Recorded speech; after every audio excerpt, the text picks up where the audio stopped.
Magandang araw! Ang ibabahagi ko ngayong araw ay tungkol sa tula.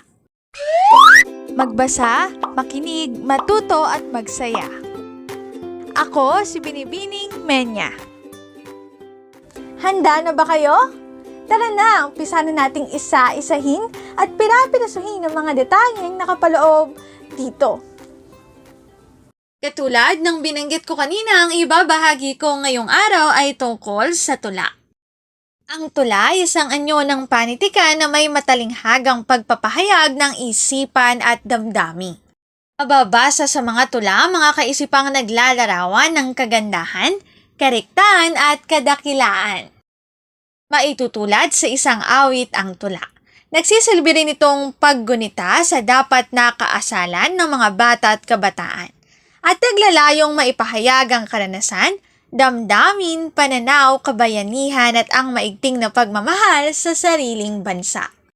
Hanggang sa kasalukuyan, ang pagsulat at pagbigkas ng tula ay nananatiling tulay ng kaalaman mula sa kasaysayan ng kahapon patungo sa kasalukuyan. Isa sa elemento ng tula ay ang kariktahan. Ang kariktahan ang tumutukoy sa paggamit ng matatalinghagang salita, mga salitang may malalim na ibig ipakahulugan at mga tayutay tulad ng pagwawangis, pagtutulad at iba pa.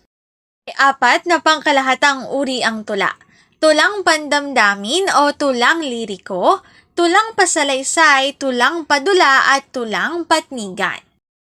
Ang soneto ay nasa anyo ng tulang pandamdamin o tulang liriko. Ang soneto ay isang uri ng tula na nagmula sa Italia na may 14 na taludtod at 10 pantig sa bawat taludtod. May tiyak na sukat at tugma na kinakailangang isaalang-alang ng mga manunulat.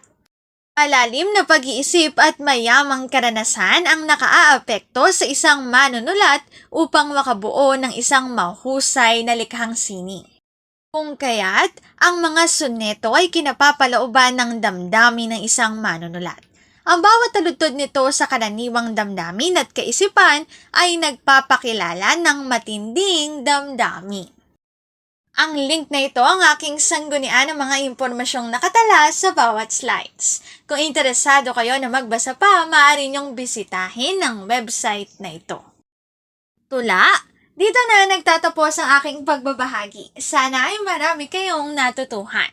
Muli, magbasa, makinig, matuto at magsaya. Ako si Binibining Menya. Paalam!